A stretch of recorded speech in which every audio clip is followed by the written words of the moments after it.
کبھی آپ نے یہ سوچا ہے کہ اللہ تعالیٰ نے نماز کے لیے 5 وقت مقرر کیوں کیے ہیں؟ مسلمان نماز کیوں پڑھتے ہیں؟ کیا یہ نماز حضرت موسیٰ علیہ السلام کے دور سے شروع ہوئی تھی یا پھر حضرت محمد صلی اللہ علیہ وآلہ وسلم کے زمانے میں فرض ہوئی تھی؟ اگر ایک مسلمان نماز پڑھتا ہے تو اس کو کیا حاصل ہوتا ہے؟ یہ تمام باتیں جاننے کے لیے آپ دیکھتے رہیے آخر تک بیان العرض۔ اسلام کے اندر دین کے اہم ستون ہیں اور مسلمانوں کی دین کے اندر نماز ایک ستون کی حیثیت رکھتا ہے۔ اسی وجہ سے نماز دین کا اہم ستون ہے اور ہر مرد اور عورت پر فرض ہے کہ وہ نماز پڑھے۔ اگر جسمانی طور پر دیکھا جائے تو نماز بہت زیادہ فائدہ مند ہے۔ پہلا یہ کہ جب انسان وضو کرتا ہے تو اس کا جسم پاک اور صاف ہو جاتا ہے۔ دوسرا یہ کہ جب کوئی شخص نماز پڑھتا ہے تو اس کی ورزش بھی ہو جاتی ہے۔ اور تیسرا یہ کہ اگر کوئی مکمل طور پر ڈپریشن اور ٹینشن میں ہو تو نماز پڑھنے سے اس کو روحانی اور جسمانی سکون ملتا ہے۔ چوتھا یہ کہ جو شخص نماز پڑھتا رہتا ہے وہ ہر برائی سے بچا رہتا ہے، کیونکہ اس کو معلوم ہوتا ہے کہ میں نے ابھی اللہ کی بارگاہ میں جانا ہے اور عبادت کرنی ہے۔ پانچواں یہ چونکہ آپ لوگوں کو پتہ ہے کہ نماز پاک اور صاف کپڑوں میں ادا کی جاتی ہے، اسی وجہ سے وہ مسلمان نماز پڑھنے کے لیے پاک اور صاف رہتا ہے۔ اور اس کا چھٹا فائدہ یہ ہے کہ جب ہم نماز باجماعت ادا کرتے ہیں تو اس سے باہمی اتحاد اور اتفاق پیدا ہوتا ہے۔ نماز کے آغاز کی بات کی جائے تو یہ حضرت موسیٰ علیہ السلام کے زمانے سے ہی شروع ہو گئی تھی، اور آپ یہ سن کے حیران ہو جائیں گے کہ حضرت موسیٰ علیہ السلام کے زمانے میں 50 ٹائم یعنی 50 وقتوں میں نماز ہوا کرتی تھی۔ آپ لوگ خود اندازہ لگائیں کہ اس دور میں اگر 50 اوقات کی نماز ہو جائے تو نماز کو پڑھنا بہت ہی مشکل ہو جائے گا۔ لیکن حضرت محمد صلی اللہ علیہ وآلہ وسلم کے زمانے میں نماز کو 5 اوقات میں تبدیل کر دیا گیا۔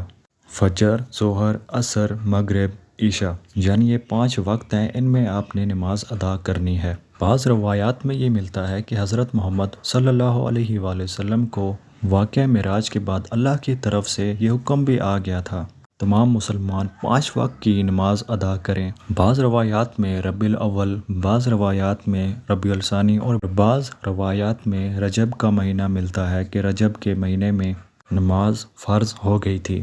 اور اسلام کے اندر نماز کی اتنی زیادہ اہمیت ہے، روزہ محشر کے دن سب سے پہلا سوال نماز کے بارے میں ہوگا، اس کے بعد دیگر سوالات ہوں گے۔ مسلمانوں کے لیے نماز اتنی زیادہ اہم کیوں ہے؟ بعض روایات میں یہ ملتا ہے کہ رسول اللہ صلی اللہ علیہ وآلہ وسلم کے پاس ایک پاک اور صاف کپڑا موجود ہوا کرتا تھا، یعنی نماز کے لیے ایک الگ سا یونیفارم ہوا کرتا تھا۔ اس کو پہن کر رسول اللہ صلی اللہ علیہ وآلہ وسلم نماز ادا کیا کرتے تھے، اور یہ بھی فرمایا کرتے تھے کہ نماز میری آنکھوں کی ٹھنڈک ہے۔ اور بعض روایات میں یہ ملتا ہے کہ امام علی علیہ السلام کو کسی جنگ میں گھٹنے مبارک میں تیر لگ گیا تھا۔ اس تیر کو نکالنے کی بے حد کوشش کی گئی، لیکن امام علی علیہ السلام کو بہت درد محسوس ہوتا تھا۔ ایک شخص آیا، اس نے کہا کہ جب امام علی علیہ السلام نماز پڑھ رہے ہوں تو اس وقت تیر کو نکالنا۔ ناظرین، جب امام علی علیہ السلام نماز پڑھ رہے تھے تو اس وقت تیر کو نکالا گیا۔ امام علی علیہ السلام عبادت میں اتنا مشغول تھے کہ آپ کو محسوس نہیں ہوا کہ یہ تیر گھٹنے سے نکالا جا رہا ہے۔ اسی طرح امام حسین علیہ السلام کے بارے میں بھی یہی ہے کہ کربلا کے میدان میں عصر کا وقت تھا تو امام حسین علیہ السلام نے نماز کو اہمیت دی، نہ کہ جنگ کو۔ آخر کیا وجہ ہے؟ نماز اتنی زیادہ اہم کیوں ہے؟ کیوں نماز کے پیچھے اتنی زیادہ قربانیاں دی ہیں؟ نماز پڑھنے سے ہمیں فائدہ کیا ہوگا؟ ہر چیز کا ایک کنیکشن ہوتا ہے، جیسے آج کے دور میں انٹرنیٹ کا دور ہے۔ جب تک ہم لوگ انٹرنیٹ کنیکشن یا وائی فائی آن نہیں کرتے تو وہ چیز ہمیں حاصل نہیں ہوتی۔